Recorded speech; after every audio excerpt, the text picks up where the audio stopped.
Paris 19e, rendez-vous à la Grande Halle de la Villette pour 100% l'Expo. 3500 mètres dédiés à la jeune scène artistique pendant un mois, permettant d'être un tremplin de carrière ou un accélérateur de découverte. Pendant plusieurs jours, nous avons eu accès au montage, les dernières intenses heures où s'organise un chantier comme un ballet d'artistes et de professionnels du milieu.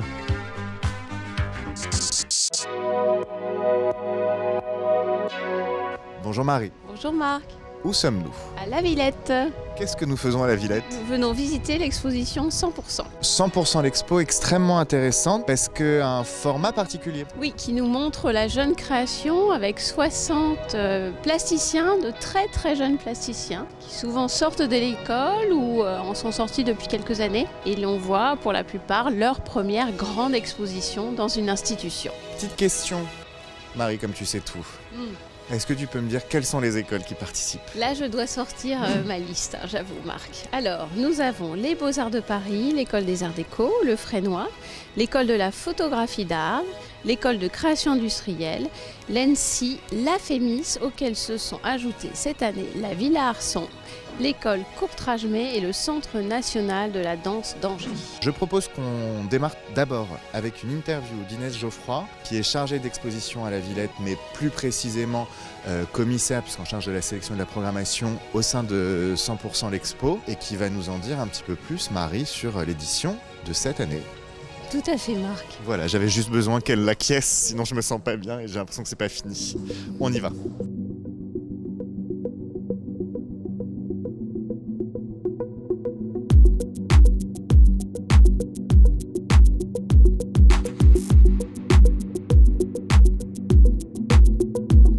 « 60 artistes sont présents dans cette exposition. Comment les avez-vous choisis ?» La colonne vertébrale du projet, c'est d'inviter des écoles d'art, chaque année un petit peu différentes, et de leur proposer, de nous proposer une sélection large d'artistes qu'on affine ensemble. Au fur et à mesure, on arrive à une sélection globale qui permet d'avoir un petit peu de la diversité, différentes pratiques, différents profils répartis sur toutes les écoles. À la base, 100%, c'est le festival de la Villette qui met un petit peu en avant toutes les pratiques émergentes, au sein duquel on a rajouté 100% l'expo, donc qui est vraiment dédié aux arts visuels et à l'art contemporain, mais on a voulu garder du coup cet ADN. Ça se traduit à travers les invitations aux écoles, montrer les différentes formations qui peuvent être potentiellement plus professionnalisantes à la clé ou autres, et avoir du design, de la mode, tout ce qui est art numérique, ainsi de suite, et aussi des performances et du cinéma. Enfin voilà, on a vraiment cette volonté très forte qu'on pousse d'année en année de s'ouvrir, de ne pas être uniquement sur la région parisienne, même si de fait, par capillarité, c'était nos premiers collaborateurs et collaboratrices. C'est souvent la première fois que sont montrés les artistes. Comment vous les accompagnez? Ça, c'est un des aspects du travail qui n'est pas forcément visible justement du public, et que par contre on aime vraiment défendre et porter, parce qu'en effet ça va pas être au même niveau qu'une collaboration avec des artistes déjà un peu aguerris, dans le sens où souvent c'est la première fois qu'ils mettent les pieds dans une institution, qu'ils découvrent une équipe énorme avec plein de process, et donc du coup on est là pour les accompagner aussi. Il y a toujours une personne dans l'équipe dédiée exclusivement au suivi avec ces artistes et au lien entre nos différentes équipes, parce que comme on est aussi assez nombreux, ça peut être un peu impressionnant. Mais comment s'organise une exposition aussi monumentale en si peu de temps? Comment transformer au gré des événements ce genre d'espace? Réponse avec le scénographe historique des lieux, Stéphane Poli. C'est un lieu un petit peu atypique, il n'est pas seulement un espace d'art contemporain. Quelles sont les difficultés?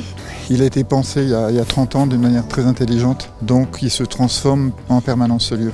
Il faut partir du principe qu'une exposition à la Villette, c'est une position dans laquelle on se promène et qu'on a des points de vue, qu'on laisse le spectateur, enfin le visiteur totalement libre. Le principe, c'est que des lieux comme ça permet de se balader comme dans une route. Vous avez une idée des œuvres? Vous commencez d'après une maquette? On connaît le lieu, on sait que ça va se passer dans une partie de la Grande Halle. Ici, on est sur 3500 m². Inès, qui est chef de projet là-dessus, nous présente des œuvres, nous présente des choses. On va visiter des lieux, on se déplace. On était au Fresnoy, on était à Villa d'Arson. Donc, on rencontre tous les artistes. On a environ 30 minutes avec chacun, il y en a 60.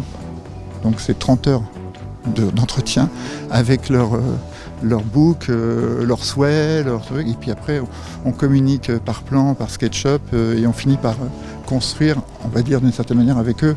Voilà, ça c'est la chose du côté des artistes. Ensuite, le principe de l'expo, c'est qu'on utilise le matériel qu'on a en stock, contrairement à d'autres expos qu'on fait par ailleurs.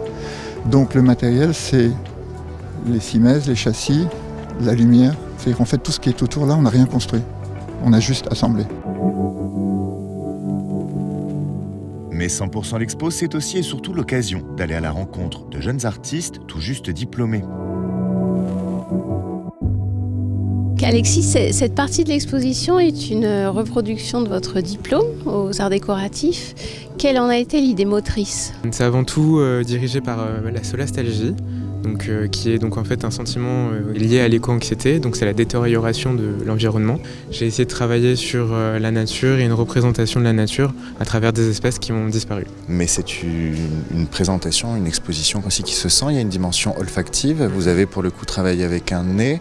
Pourquoi c'était important de l'intégrer dans ce travail-là? Alors j'ai collaboré donc avec l'IFF, c'est International Flavors and Fragrances, le leader on va dire mondial du parfum. On a essayé de reconstituer en fait le parfum de cette fleur disparue pour avoir un côté beaucoup plus tridimensionnel de cette fleur et de venir l'expérimenter, de la sentir, de la voir, dans un but d'être un peu plus vivant sur des représentations de quelque chose de disparu.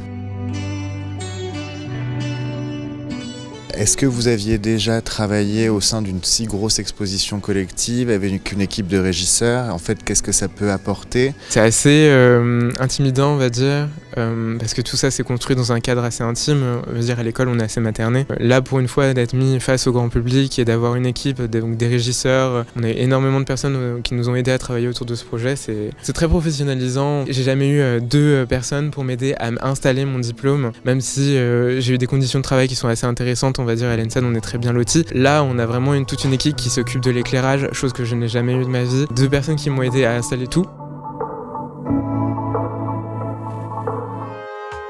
Autre rencontre, celle d'un artiste et poète plus avancé cette fois-ci, déjà installé professionnellement, qui a une formation en littérature et travaille à la fois l'installation, la performance, le film, le texte ou encore la sculpture, avec, comme fil conducteur de ses recherches, le langage. J'étais très heureux quand Inès Geoffroy m'a invité pour cette exposition, notamment aussi pour investir l'espace extérieur, parce que du coup je suis plus étudiant, donc je ne fais pas nécessairement partie d'une école actuelle française. Et j'ai tout de suite en fait réfléchi à ce que ça voulait dire d'investir l'espace public, notamment un chemin qui est très souvent parcouru par plein de personnes tous les jours, un parc et un espace que j'aime beaucoup, parce que j'ai habité à Pantin pendant 3 ans, donc j'ai passé beaucoup de temps dans ce parc. Donc il y avait vraiment aussi un lien assez personnel.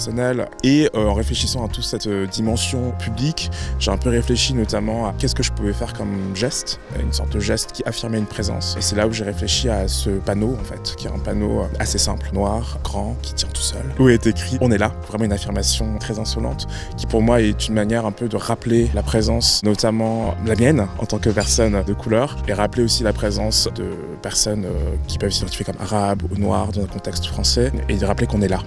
Et qu'on va pas bouger, même si on veut nous faire croire le contraire, ou même si malheureusement, particulièrement en lien avec les élections présidentielles qui arrivent en ce moment, on nous rappelle très souvent qu'on n'a pas nécessairement notre place en France, ce qui est une forme de violence en fait qu'on doit subir tous les jours, alors que pour moi c'est important de vraiment réaffirmer cette présence et aussi avoir une forme de puissance. Et c'est une forme aussi de complicité que j'avais envie de créer à travers cette simple affirmation dans la rue, pour rappeler que notre présence est importante et qu'on n'est pas prêt de partir.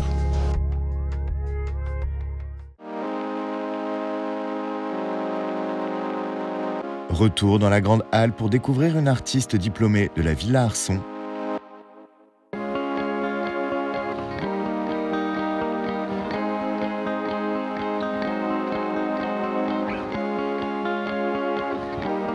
Votre travail porte sur les identités. Identité fantasmée, identité développée. Pour tout vous dire, ce comptoir il a été pensé à partir d'une boutique indienne à Nice. J'avais déjà beaucoup travaillé sur les boutiques tenues par les personnes de la diaspora, alors qu'on appelle Desi. Du coup, ça comprend les Indiens, les Afghans, les Pakistanais, les Bengalis, les Sri Lankais. Bon, ça peut s'élargir encore.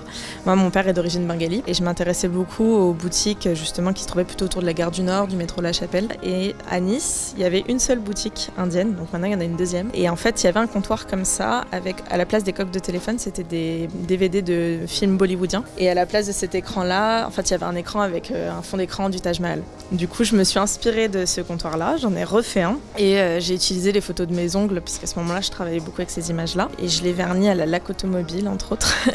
Et dans la vidéo, on me voit dedans, en fait, en incrustation, en train de me faire les faux ongles. Et je raconte une histoire en voix off, qui est un texte que j'ai écrit à partir d'une histoire que mon père m'a racontée. C'est une histoire qui se passe dans mon village d'origine au Bangladesh, à Bidjakut exactement.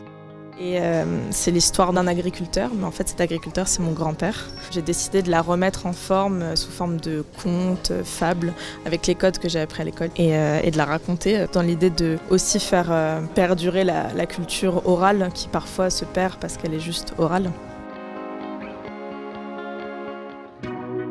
Le dernier artiste que nous avons pu rencontrer en fin d'installation avait présenté son projet lors de son diplôme de fin d'études à l'École des Arts Décoratifs de Paris.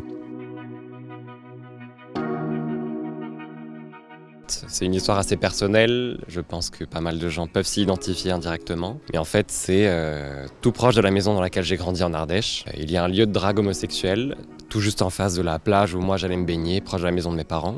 Et le jour où j'ai réalisé que c'était en fait pas juste un lieu de deal nocturne et qu'il y avait donc des voitures qui se croisaient au compte-gouttes, en fait c'était surtout des hommes qui venaient en tout anonymat assouvir leurs besoins, leur hygiène sexuelle, leurs besoins émotionnels, besoins de connexion aussi. Et moi, en tant que jeune homosexuel qui a grandi là-bas, ça m'a quand même pas mal posé question sur mon futur, mes possibilités là-bas. Par ce projet, j'ai décidé de remettre la main sur ça, sur cette espèce de conditionnement que j'ai eu plus jeune, où je me suis dit j'ai pas beaucoup de possibilités en tant qu'homosexuel en zone rurale de m'épanouir en fait. Donc j'ai décidé de m'attaquer à ce formatage en fait, à ce conditionnement que j'ai eu par le projet diplôme. J'ai commencé un travail de reconnaissance sur place, un peu de façon académique. J'ai commencé à archiver en fait toutes les interactions, que ce soit par de la photographie thermique, de la collecte, de la photographie des interviews, tout ça de façon très méthodique, histoire de comprendre ce lieu. Pourquoi il existe encore aujourd'hui, alors qu'il y a des façons plus safe, peut-être plus inclusives aussi de se rencontrer, même en Ardèche. Donc là, à la Villette, j'ai pu montrer des nouvelles parties assez inédites. J'ai pu pour la première fois monter mon installation avec le Guy. Donc il y a un discours assez poétique quand même sur l'amour au pied de ces arbres, de ces hommes. Et maintenant, cette branche de Guy, pour la première fois, j'ai pu la faire ici. C'est grâce au budget de la Villette également que j'ai pu le réaliser. Les équipes sont quand même très très présentes, très très bienveillantes.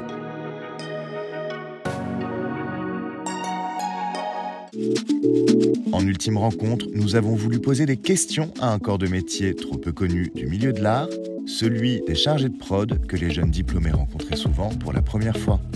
Notre rôle derrière la de production, c'est de contractualiser avec les artistes, de s'assurer de l'œuvre qu'on accueille avec toutes les composantes. Et notre rôle aussi pendant le montage, et même un peu en amont de l'installation, c'est d'accueillir les artistes avec leurs œuvres et d'en faire les constats. On signe des contrats, des contrats de cession de droit. Voilà, donc c'est pour certains la première fois qu'ils signent un contrat. Par rapport à d'autres expos, c'est quoi vraiment les challenges ici que vous retrouvez le plus? Notre particularité est aussi le fait qu'on n'est pas non plus une galerie. La Villette, c'est un lieu hyper vivant, hyper ouvert, extrêmement familial. Il y a des groupes d'enfants qui viennent, etc. Et donc du coup, on doit à chaque fois penser à la question de la sécurisation des œuvres. Donc on est aussi responsable des constats à l'arrivée et au départ pour des questions d'assurance. C'est pour ça que je parlais de la sécurisation des œuvres aussi. C'est pour ça qu'on fait ce métier. C'est pas pour la paperasse, c'est vraiment pour ce qui se passe là sur le terrain. Et c'est ça qui est aussi, enfin voilà, qui nous unit tous en fait. Voilà. En tout cas, c'est pour ça que je fais ce métier-là.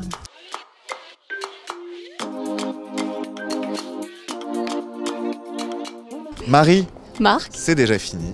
Très riche exposition à aller voir assez rapidement puisque l'exposition dure quelques semaines. Merci Marie pour ton expérience, ton temps, ta gentillesse, ta bienveillance, ta beauté sublime. merci Marc pour tout le reste. Merci Marc d'être là.